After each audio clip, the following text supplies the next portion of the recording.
It's been a long journey from South Sudan, but BUSHAI and her family have made it to safety.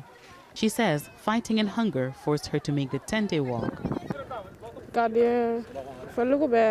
We would hear gunshots around us, so we fled to come here. Life was hard. There was little food.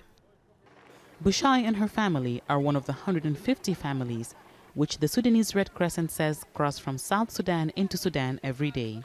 Aid agencies say more than 3 years of violence has affected half the country's population. They've faced food insecurity at best, at worst, famine and bereavement.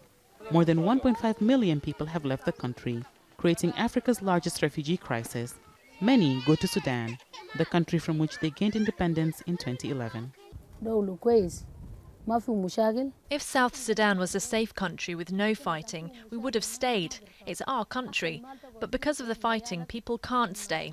We'd rather live in a place where we can survive with our kids. The conflict between rival sections of the South Sudanese government started in 2013.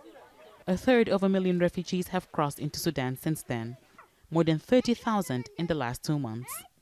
Fleeing to a country they gained independence from wasn't something South Sudanese envisioned less than 6 years ago. But the conflict at home has forced them to escape to Sudan, and they're wondering when, if ever, it will be safe for them to return home back in the south. More than 8 camps have opened in Sudan. Aid workers here say refugees arrive hungry and traumatized. The refugees come in a terrible state. By the time they get used to the situation here, they're exhausted. Sometimes they would say they can still hear the sounds of gunshots.